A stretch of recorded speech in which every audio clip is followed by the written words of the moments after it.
And we're back. Thank you for stopping by the drive-thru today. Today's drive-thru is featuring our NFL experts, Andrew Boeres and Brandon Rabah. I'll tell you what, folks, this was a great weekend in NFL football. Nothing new. The AFC North is heating up, best division in football. The Chargers are looking real.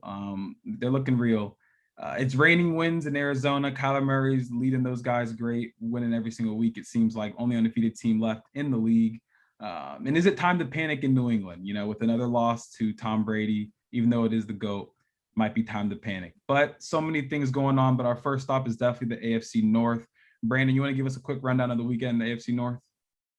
Absolutely. So we have, going from backwards to forwards, the Ravens took out the Broncos 23-7 in a very Ravens-like manner. Shout out to John Harbaugh running the ball when it didn't matter to keep their streak alive. I believe it's at 43 games now, one more game to tie the record of 100-yard games in a row. So shout out to him for that. The Steelers looking like the Steelers, just hapless offense, but it is the Packers, so we can give them an excuse on that one, but they definitely need to get things turned around there. Then you want to go to the Browns-Vikings games. That one was tough to watch, but the Browns, the better team, did come out with the win on that one. I'd like to see a few more points, but you got to love the defense holding the Vikings to 7. And then finally, you had the Bengals coming back in the second half from a 2-score deficit, scoring on all 4 possessions in the second half and getting a walk-off win on a field goal. So I know it's the Jaguars, but here in Houday Nation, we'll take the win. And so, yeah, they win. 3 teams at 3-1, 1 team at 1-3. The AFC North is heating up for sure. Definitely heating up. And going off that last point with the Bengals, I mean, it's the Jags, but hey, Thursday night football, primetime game, you guys should have to play. So, Andrew, you know, what do you make of the Bengals' fast start? I think we've started out well. What we're not consistent in is starting and finishing game. I'd say we started well as a team on the season, but in terms of starting games and finishing games, we just don't have a consistent 4 quarters.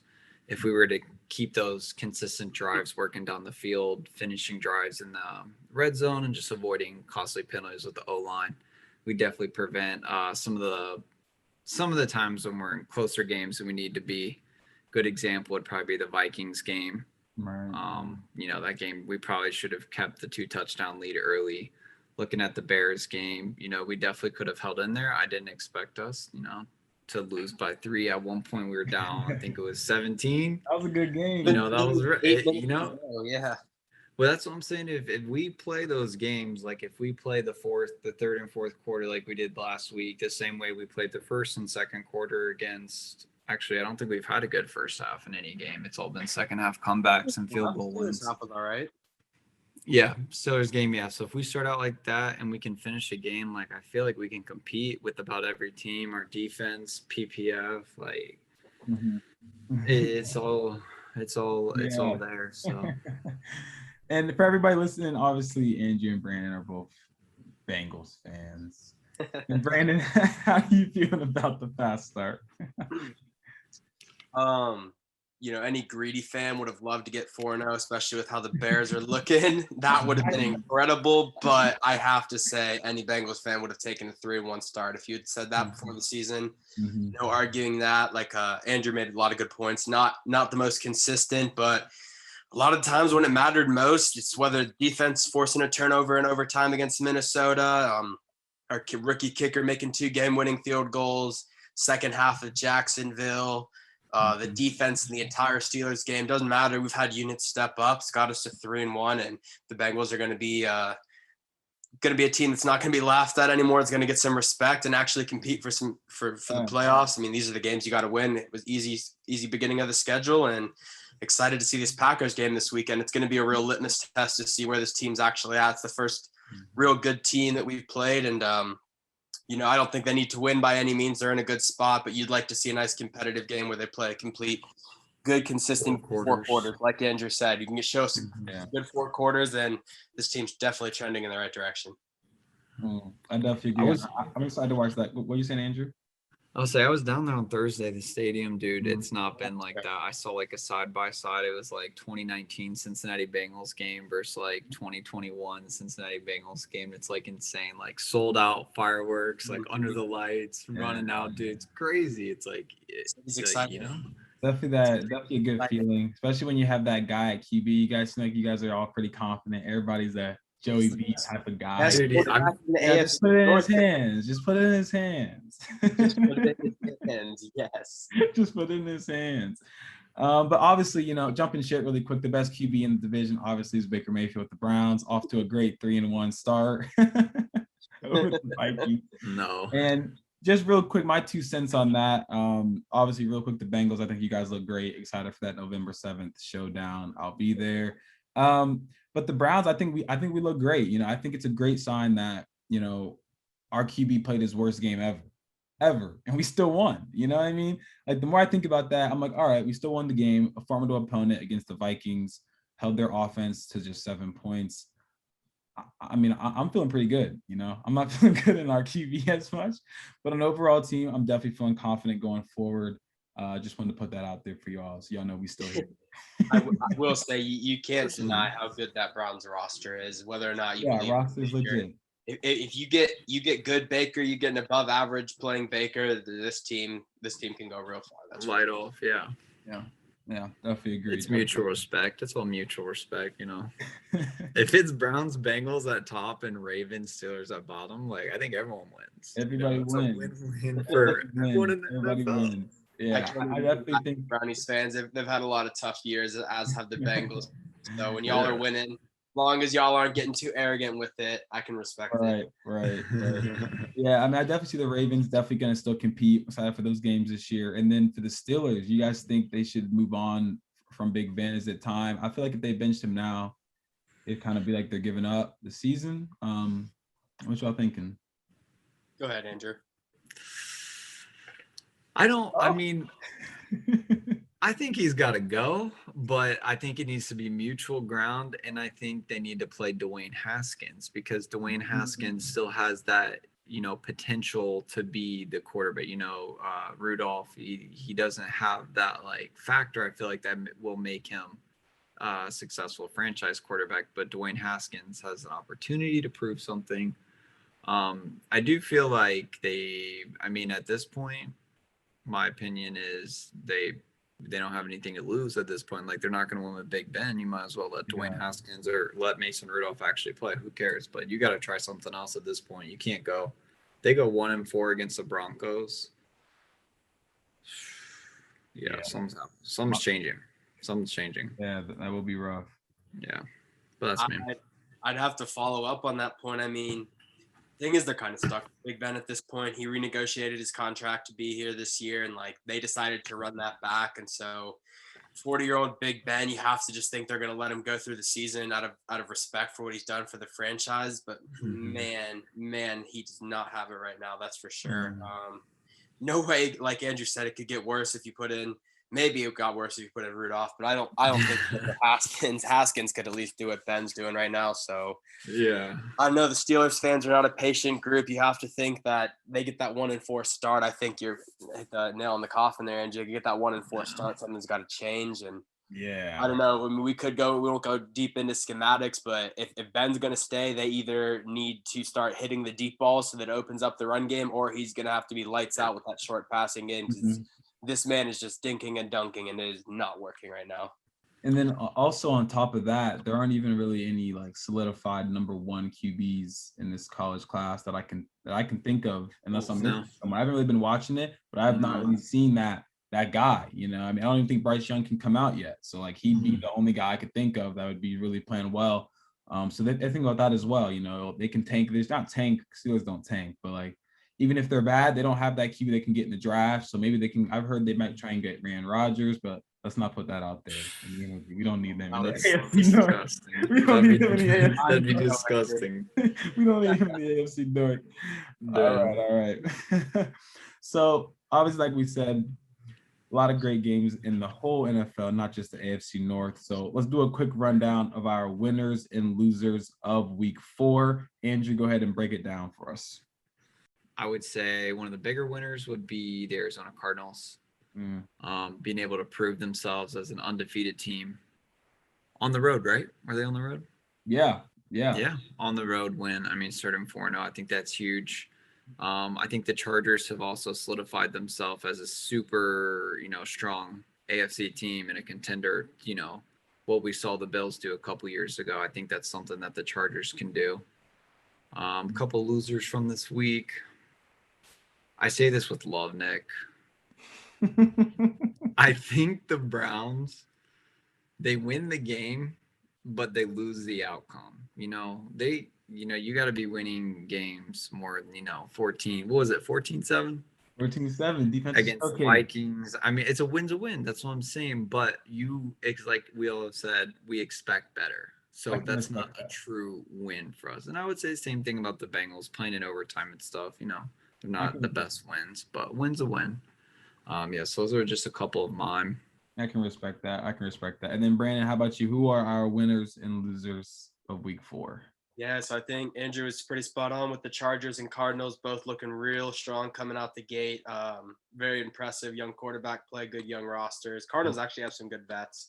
It's really been helping them. Another winner of the week, low-key, I know the Bears only beat the Lions, but goodness, Justin Fields didn't. It was a lot better than the week before against the Browns. So you love to see that improvement if you're a Bears fan. Very encouraging. At the same time, they're also losers because David Montgomery, one of the most underrated young backs in the league, got a knee injury, looking like he's going to be out 4 to 5 weeks. We're going to have to see. Justin Fields needs that run game. If they were going to keep any momentum up, that's going to take a lot of pressure off him. Have to see how that shakes out. And my other loser of the week, I chose the Browns-Vikings game as a whole as well, and it's not just the Browns. The Browns defense, look, they were incredible. I have to give it to him. You just like Baker's contract with that extension coming up. Mm-hmm. He left a lot to be desired. The rest of the roster is incredible, as I said earlier, but that's that one piece. You just need Baker to play average or better, and you guys will be kicking it for sure. And then I also going to say the Vikings are losers because, I mean, this team had playoff aspirations this year. They're 1-3. They scored 7 points on offense. They're paying Kirk Cousins a lot of money. I just don't see how it's getting better for them. And so just with how ugly that game was, I don't think either team's feeling necessarily great. Browns definitely feeling better because that defense, like I said, looked strong, but Vikings have too many weapons to only put up 7 points. Yeah, agreed. I'm like, where do the Vikings go from here? Like, I guess they definitely need a new QB. I don't know. We'll have to see. We'll have to get into them later in the season. I think for me, some of my winners and losers this week, I think one of my winners is the Washington Redskins. They only beat the Falcons 34-30, but that win got them to 2-2, still in the hunt for the division. When you look at Dallas getting hot, look at the Eagles, you don't really know what's kind of going on with the Eagles right now. They just lost to the Chiefs. They're 1-3. So I think that's a big win for them to just kind of keep them, in line with the division. Also the Jets. I mean, who would have thought the Jets would have beat the Titans? So they're definitely the big winners of this week. And then some losers of this week, I think it's the Saints. The Saints lost to the Giants. Jameis Winston not looking as good as he did against the Packers. So that's definitely a little bit concerning if you ask me. Moving forward for the Saints, don't really know where they go next. And then lastly, I would say is the Miami Dolphins. I think Tua's hurt, but I think we all had high expectations for this team, for the defense, for Brian Flores, I believe. Just kind of, with his coaching pedigree, we kind of expected a little bit more than a 1-3 start. So we'll just have to see kind of where we go from there moving forward. So then just jumping ship here, pick one team for each. So you can pick one dominant team and one of the luckiest team of the week. So Brandon, who are your one dominant, and then the other luckiest team of the week? Well, I think the most obvious dominant team would be the Bills. That's their second shutout win this year. No other team I don't even think has a shutout. So they have two. That's pretty awesome. They went 40-0. I don't care if it's the Texans with Davis Mills at quarterback. That's a damn good win. They got professionals on that roster too. Lucky team of the week. Gotta say the Bucks. I don't know if anybody else saw that Sunday night game. I mean, the Patriots did exactly what they wanted to do. They kept it low scoring. They kept the game under control, and they had a field goal doink from 56 yards in the pouring down rain for a game winner. I mean, they were that win. A couple inches here and there that they win that game, and that would not have been a good look for Tom Brady and the Bucks to be losing to Mac Jones as a rookie in his return to New England. So definitely they lucked out this week with Brady not even accounting for a single touchdown. Really? I didn't even know that stat. Four field goals and one rushing touchdown by the backup running back. So really quick, Andy, not to jump you cut from in front of you. did Bill Belichick win the matchup? Bill Belichick definitely outcoached Arians, that's for sure. I mean, more so the Brady Belichick. Like at the end of the day, Tom walked out with the win. I know. Tom didn't walk out with the win. Of course he did. You have to give him credit. He did lead a drive with about 2.5 minutes in the game to take the lead. They were down 16-17. And AB had like 2 drops, I heard. Brady did have his drive. He had his drive. You have to give it to him. Yeah. Okay. All right. And then Andrew, your most dominant team of the week and the luckiest team of the week. I would agree with Brandon. And to go off that, the second dominant team would be the Cardinals over the Rams in SoFi Stadium. You know, a big adversity game going against the Rams. They beat the Bucs. They put up the numbers. Matthew Stafford's playing and, playing at the highest level. So I think their ability to come out with the win, 17-point margin, should have been more. I think that's a very successful week, and people are looking at them now to really take control of the NFC. And then the second one, we got to go with the luckiest team, the Jets over the Titans. Randy Bullock missing 38-yard field goal. I'm so glad I actually didn't see that happen. I had to learn about that because I just couldn't handle it. That's crazy. So I would definitely say the Jets taking that for sure. But last thing we're going to do here, guys, is our sports betting, our pick 4 parlays. We have the masters of sports betting here, Andrew and Brandon. Find some wood. They know everything. They know all. I don't know any more like memes or funny terms with sports betting.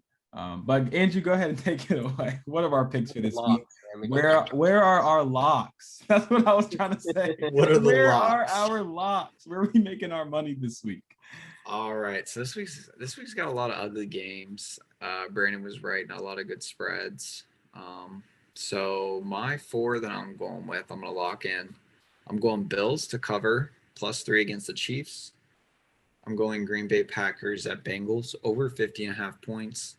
We'll probably see that a high-scoring game. Obviously, the Packers offense, the Bengals offense, if they come out strong, like we said, that could be a high-scoring game. Very impressed with Justin Fields against the Raiders. I'm not confident in them, finishing games. All these games they've been playing have been coming down the wire as well. So I think 5.5 is very generous for this game. And then the Cleveland Browns over Los Angeles Chargers, they got over 46.5. Just going to take that. The Chargers are not missing the Browns. They put up 24, 27 final score. That's a lock. Odds on that are plus 1,173. If you were to put $10 down, you would win 117. All right. Great. So I wrote a few of those down. I hope some of our listeners did. We're making this money on Sunday. All right, Brandon, let's hear your locks. Yeah, so my parlay was a little bit more tame. I respect you shooting your shot there, Andrew. Gotta go big. All right, so my parlay a little bit less safe than Andrew's, or I'm sorry, a little bit more safe than Andrew's, but I think these are the pretty safe one, still over plus 200 odds. You have Philadelphia Eagles at Carolina Panthers, Panthers money line. New York Giants at Dallas Cowboys, Dallas Cowboys money line. Miami Dolphins at Tampa Bay Buccaneers, Buccaneers money line. And New England Patriots visiting the Houston Texans, Patriots money line. That is plus 220 odds. $10 wins you $22. I personally would throw a little 20 clip on that because I see it safe for a grand total of a $44 win. Also, for a bonus, one thing I like to do is the home dog of the week. So you pick a home team that has plus odds. They're underdogs at home. I always think that's fun. Didn't love the lines this week, but I think the best value one, Jaguars, plus 150 against the Titans. Titans have not looked great. Jaguars looked a lot better last week. Maybe Trevor Lawrence gets his first win at home in a divisional game, and you put $10 on that, you get nice 15. Just have to win that game. I like that. I like those a lot. So definitely write those locks down. In the future, we'll definitely get some more into it. Like I know Brandon likes the player props. We'll get into a bunch of other that stuff this week as well. So we're going to close it out here with our drive-through player of the week. We have Cordero Patterson, who had 3 total touchdowns, 78 yards kickoff return, and 82 yards receiving. We have Daniel Jones, 28 of 40, 402 yards passing, 2 touchdowns, 1 interception, and additionally with 27 yards rushing. And then lastly, we have AJ Green, hometown hero. Yeah. 6 targets, 5 receptions, 67 total yards with 1 touchdown, and that was on a 41-yard touchdown. So who is the player of the week this week? Brandon, we'll start with you. I mean, so I love my man AJ Green. We know I'll do. I love seeing him have some success, build on that Hall of Fame career out there in Arizona, stacking wins. It's really good to see for him. But how can you not go with Cordero Patterson?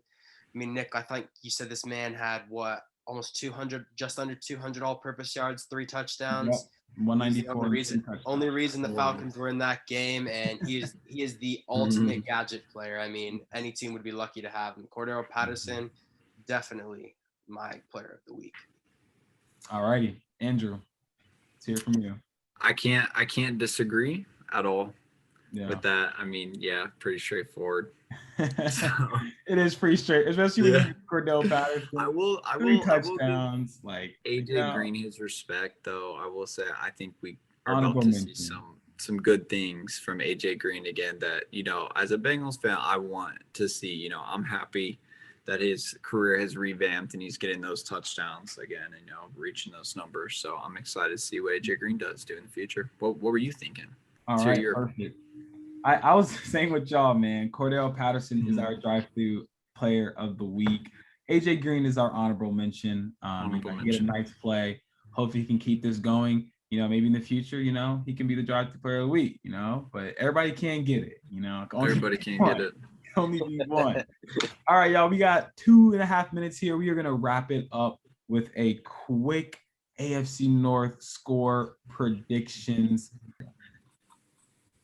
All right, everybody. And to wrap it up here, quick score predictions for the AFC North. We actually have a really, really good weekend in the AFC North. Lots of good games, some good competition. So, Brandon, go ahead and get us started with your AFC North predictions and scores. Yeah, so let's start with this Broncos-Steelers game. It's hard for me to see the Broncos winning in Heinz Field without Teddy Bridgewater, but right now I'm assuming Teddy Bridgewater is going to play, and I just haven't seen enough from the Steelers yet where I can pick them. So got Broncos 20, Steelers 17. Move out to the West Coast here. We got Browns, Chargers. I really like how this Browns defense has been playing. They have a running game they can rely on.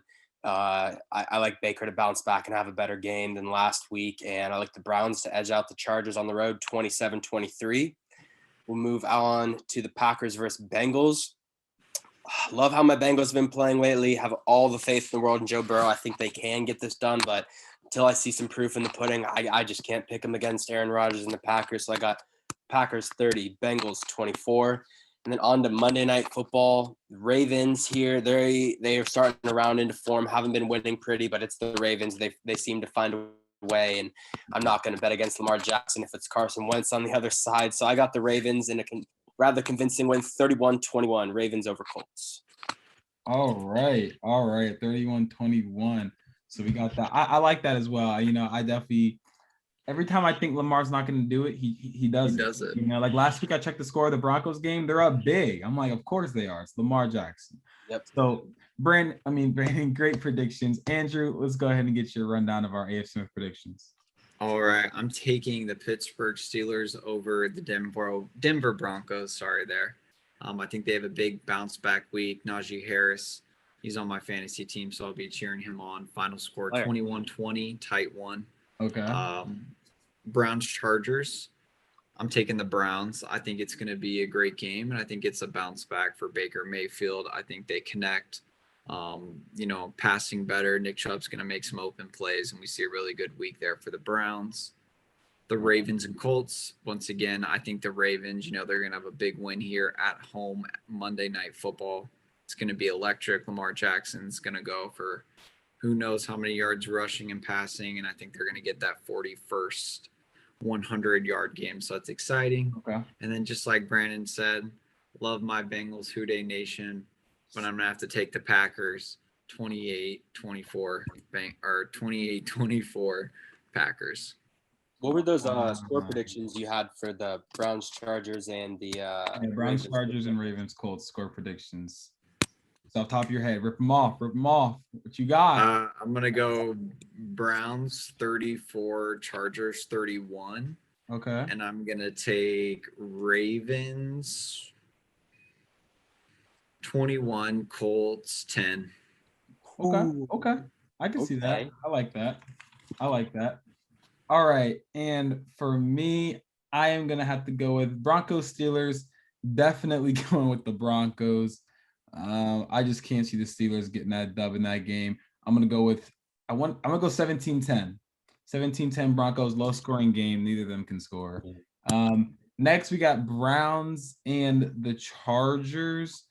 I think it's going to be a high scoring game. I think Baker bounces back. I think the Chargers come to play at home. Conditions won't be a factor. Obviously, it's early in the year, but still, I think Nick Chubb's going to run the rock really good. I think last night the Chargers looked good, but they also looked pretty rough after those first few touchdowns as well. I think the Browns capitalize on that. I got the Browns coming out with a shootout 38-31 to move to 4-1 on the season.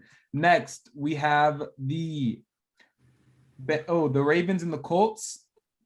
I think the Ravens are going to win that one for sure. I think Lamar's going to blow out the Colts. I can't trust Carson Wentz, like you guys said. Who would trust Carson Wentz? So I got the Ravens winning that game 31. I got the Colts with 17. And then last but not least, the Bengals and the Packers. I got the Bengals getting embarrassed 38-17 by Aaron Rodgers. Aaron Rodgers, 400 yards passing, 4 touchdowns. All right. The Packers take that down. I'm playing. I do have the Packers. Write that down. Let me write that down. Let me write it down. I got Bengals 17, Pack 38. All right. I should have done that right. Oh, my bad. I did mess up the order. All right. But yeah, that's my predictions. I could see the Bengals competing a little bit early, but we're talking about Aaron Rodgers. We're talking about Aaron Rodgers. That we are. We're talking about Aaron Rodgers. You know what I'm saying? Who day? Who day? That's funny. Yeah, I can't wait to get back on here next week when the Bengals win by 10. I know. That would be crazy though. That would actually be crazy. I'd be like, that would be crazy. That'd be crazy. All right. And all right, everybody, that's it for today's episode. Thanks for stopping by the drive-through today. Make sure you stay tuned on our Instagram at the drive-through podcast to see our full NFL team of the week and a few other things that we'll be posting, like our picks and our most dominant and luckiest teams of the week. So make sure you stay tuned and check all that out. And we will see you guys next week for another week. Good day. See you guys.